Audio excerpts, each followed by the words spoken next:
कोविड-19 का मसला हल नहीं हुआ है। पाकिस्तान में बहुत ज़्यादा एहतियात करने की ज़रूरत है। कहा यह जा रहा है कि बकरा ईद और उसके बाद फिर जो 15 से 20 दिन हैं, एक और राउंड पाकिस्तान में कोविड-19 का आ सकता है, कोरोना फैल सकता है, इसलिए बहुत ज़्यादा एहतियात की ज़रूरत है। हुकूमत पाकिस्तान की और सूबाई हुकूमतों की हिकमत अमली उसको गौर से देखें और एहतियात करें। मामला टला नहीं है। ये जो आप स्कोर देख रहे हैं, जो रेटिंग देख रहे हैं, इसमें कमी ज़रूर आई है, ग्राफ में कमी आई है। सारी दुनिया सराह रही है पाकिस्तान की हिकमत अमली बेहतर है। सारे सूबों की वफाकी हुकूमतों की हिकमत अमली की तारीफ़ करनी चाहिए, लेकिन इसका हरगिज़ ये मतलब नहीं है कि इससे अब बिल्कुल बरी ज़िम्मा हो जाएं। एहतियात बहुत ज़रूरी है। PTI और पाकिस्तान पीपल्स पार्टी की हुकूमतों के दरमियान शदीद एक इल्ज़ामात की लहर चल रही है। उज़ैर बलोच की JIT का मामला हो, अलीम आदिल शेख साहब के प्रॉपर्टी कब्ज़े के मामला हों, चीज़ें बहुत तेज़ी से आगे बढ़ रही हैं। लेकिन मामला जो खो गया है बीच में, वो है कराची में बिजली के मामला। कल हमने देखा बहुत ज़बरदस्त किस्म की एक मीडिया टॉक हुई। असद उमर साहब ने कहा कि अब गैर एलानिया लोड शेडिंग नहीं होगी, अब ऐलान के मुताबिक होगी। पिछले 24 घंटे के अंदर कराची में 10-10 घंटे 8-8 घंटे लोड शेडिंग हुई है। कोई बात नहीं मानी कराची इलेक्ट्रिक ने, असद उमर साहब की सूबाई हुकूमत बिल्कुल साइड पर है। वही सूरत हाल है, कारोबार बंद, मामला बंद, सूरत हाल ख़राब। सैटरडे संडे को कोई माशी सूरत हाल नहीं है, लेकिन इसके बावजूद लोड शेडिंग अपने अरूज पर है। यही सारी सूरत हाल अगर हम देखते हैं तो 2-3 दिन पहले हमने देखा कि नैब के हवाले से एक बहुत बड़ा स्टेप लेने की तरफ हुकूमत जा रही है। 120 अदालतें नई कायम की जा रही हैं, जिसमें 1200 से ज़्यादा रेफरेंसेस के फैसले 3 महीने में हो रहे हैं। यानी कि 2020 शुरू होने वाला है। जिसने पैसा बनाया उसने पैसा वापस देना है। चीज़ बहुत ख़तरनाक हद तक जा रही है। मुस्लिम लीग नून ने पाकिस्तान पीपल्स पार्टी के खिलाफ इंक्वायरीज रेफरेंसेस बनाए थे। पाकिस्तान पीपल्स पार्टी ने अपने दौर में मुस्लिम लीग नून के खिलाफ बनाए थे, और ये इल्तिवा एक साइड पर फाइलों के अंदर जिनके ऊपर जाले लग गए थे, मट्टी पड़ी हुई थी, 1200 रेफरेंसेस ये मार्केट में आ रहे हैं। सूरत हाल नैब की अगले गेयर में जा रही है, इस पर भी हम बात करेंगे। लेकिन बहुत अहम जो 2 सब्जेक्ट हैं वो ये है कि एक तो अमेरिका के अंदर इंतखाबात का मामला बहुत तेज़ी से आगे जा रही है। प्रेसिडेंशियल कैंडिडेट जो बाइडन वो तेज़ी से ओवरटेक कर रहे हैं डोनाल्ड ट्रंप को।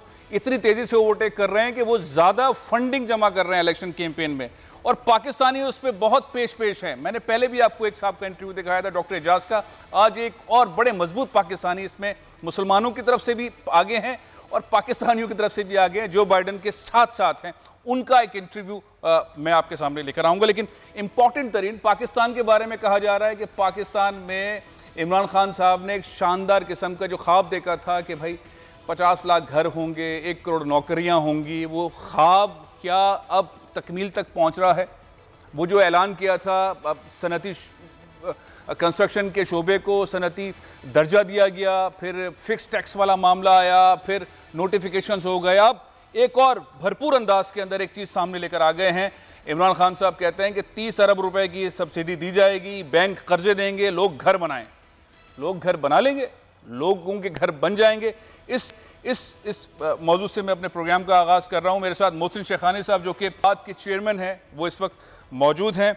मोहसिन शेखानी साहब, ये जो मजमूई तौर पर हम सूरत हाल सारी देख रहे हैं, हुकूमत ने, इमरान खान साहब ने एक बहुत बड़ा फ़ैसला किया, बहुत बड़ा ऐलान किया, और वो ऐलान अपनी कैंपेन के अंदर उन्होंने शामिल रखा कि लोगों को घर देने हैं, गरीबों को घर देने हैं, और घरों के साथ साथ सूरत हाल रोज़गार की भी बढ़ेगी, और कंस्ट्रक्शन के शोबे को इंडस्ट्री का दर्जा देना, FBR के साथ मामला को फिक्स करना। कल के अखबार में बहुत बड़ा FBR का एक इश्तिहार छपा हुआ है जिसके ऊपर लड़ाई होती रहे, FBR के अंदर लोग तब्दील होते रहे।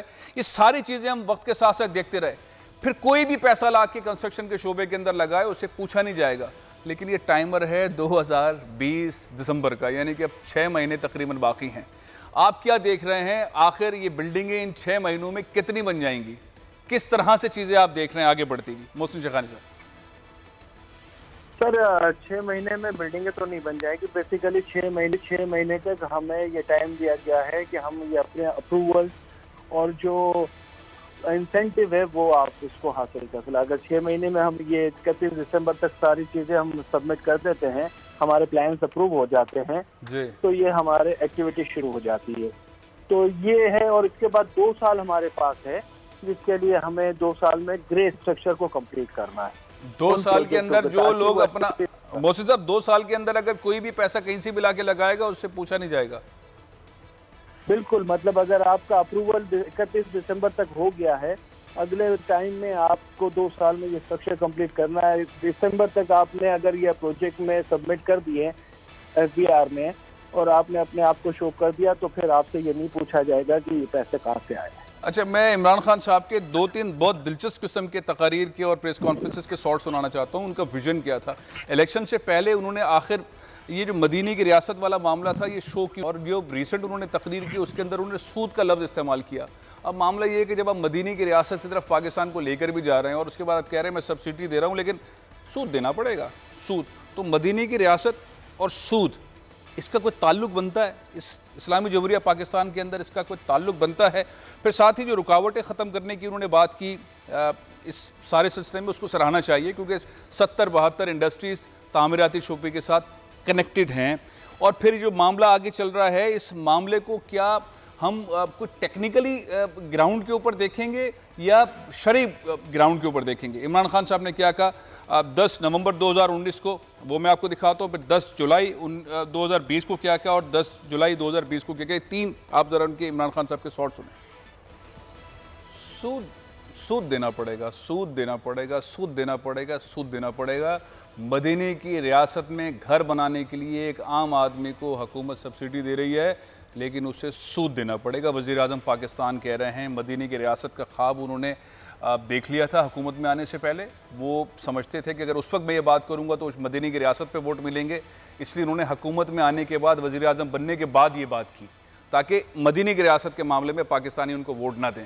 फिर उन्होंने हुकूमत में आने के बाद अपने सारा एजेंडा बना लिया और फिर उन्होंने कहा कि 50 लाख घर बनेंगे, 1 करोड़ नौकरियाँ होंगी। अब जैसे जैसे मामला आगे जा रहा है तो अब उन्होंने एक सूद का मामला जो है, जो मैंने आपको सुनवाया, कि वो सूद के ऊपर बड़ा इन्फिसाइज कर रहे हैं।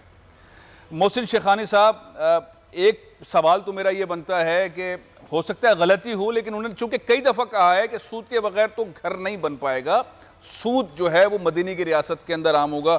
मुझे अंदाज़ा है कारोबारी लोग अमूमन इस चीज़ से अवॉइड करते हैं, अपने कारोबार से सही रहते हैं और आप ख़ास तौर पर अपने कारोबारी साइड पर रहते हैं, लेकिन पॉइंट बहुत अहम है। मेरी गुजारिश आपसे ये है, सवाल ये है कि ये पूरे पाकिस्तान के लिए पॉलिसी है या आप इस्लामाबाद में, पंजाब के अंदर तो एग्जीक्यूट कर लेंगे और इसको फिर 18वीं तरमीम के तहत सिंध हुकूमत बोलेगी वो भाई जाओ जाके लाहौर में बनाओ, वज़ीर आज़म पाकिस्तान की यहाँ बात नहीं चलती, कराची में आप कोई नहीं बना सकते बिल्डिंग, कोई अप्रूवल नहीं मिलेगा। ऐसे ही है या सिंध हुकूमत भी आपके मामलात के अंदर अब बैठ गई और मामला ठीक हो गए? पहले तो हम सूद को बात डेफिनेटली आप बचा है कि मदीने की रियासत में सूद नहीं होना चाहिए, सूद का नाम नहीं होना चाहिए। आपको इस्लामिक बैंकारी के हवाले से ऐसे चीज़ों को डिस्कस करना चाहिए। और हमारी मीटिंग में भी लास्ट टाइम भी कहा कि पब्लिक का भी ये रुझान है कि अगर इस्लामिक लोन होगा तो वो उसमें ज़्यादा इंटरेस्टेड होंगे बनिस्बत आप सूद का जिक्र करेंगे। और सूद का जिक्र जब हमारे कुरान शरीफ में खुली जंग है तो फिर हमें उसको अडॉप्ट करने नहीं चाहिए। और इसी वजह से चीज़ें, बहुत सारे लोग, अगर सूद इंटरेस्ट है तो बहुत सारे लोग हमारे भी और काफ़ी मतलब बिजनेस कम्युनिटी उसको एक्सेप्ट भी नहीं करती कि सूद में काम करते हैं। बहुत कम लोग करते हैं, जो करते हैं एक अपना उनकी अपनी सोच है। दूसरा ये कि जो अप्रूवल्स के हवाले कहा, तो हमारी देखें फैसल भाई, हमारी यही रिक्वेस्ट थी कि आप जो भी ऐलानात कर रहे हैं, ऐलानात से तो कुछ नहीं होगा। इम्प्लीमेंटेशन ब्यूरोक्रेसी ने करना है, इम्प्लीमेंटेशन इदारों ने कर। हाई पावर मीटिंग की थी, इसमें सब CS चीफ सेक्रेटरीज थे, सारे लोग थे और पोजीशन हम नजर आ रही है, उसमें एग्री किया CS ने भी और हमारी बिल्डिंग कंट्रोल से भी बात। लेकिन डिफिकल्ट है, आसान नहीं कर सकते। स्वाभाविक तो सिंध में जॉब नहीं मिलेगी, एक्टिविटी नहीं होगी। मोहसिन शेखानी साहब, आवाज़ आपकी थोड़ी डिस्टर्ब हो रही है। और ये मैं आपकी आधी बात समझ पाया हूँ। हम टेक्निकल टीम से कहते हैं आवाज़ ठीक कर ले। मेरे साथ इस वक्त ज़ुबैर उमर साहब मौजूद हैं, मुस्लिम लीग नून के सीनियर रहनुमा हैं, साबिक गवर्नर हैं। मैं आप माहिर माशियात भी हैं, आप बहुत सारी चीज़ों को ज़ुबैर साहब देखते भी हैं। ये जो रिसेंट पॉलिसी का आगाज़ किया हाउसिंग तामीरात के शोबे के हवाले से वज़ीर-ए-आज़म पाकिस्तान ने, उसमें बार बार एक लफ्ज़ कहा, शायद आपने सुना भी हो, मैंने प्रोग्राम के शुरू के अंदर वो सुनवाए भी इमरान खान साहब के, कि सूद एक तरफ मदीने की रियासत के मामलात हैं, फिर एक इंडस्ट्री से मुतालिक पैकेजेस हैं, फिर सब्सिडी दी जा रही है। बहुत अच्छी बात है कि इंडस्ट्री शायद चले इससे और लोगों को घर मिलें, लेकिन सूद देने की पॉलिसी वज़ीर-ए-आज़म पाकिस्तान ने लागू कर दी है कि जो भी घर बनाएगा उसको 5% सूद देना है, 7% सूद देना है। सूद के बगैर मदीने की रियासत, मतलब ये बहुत बड़ा सवाल है। सब्सक्राइब करें और बेल दबाएं ताकि कोई खबर रह न जाए।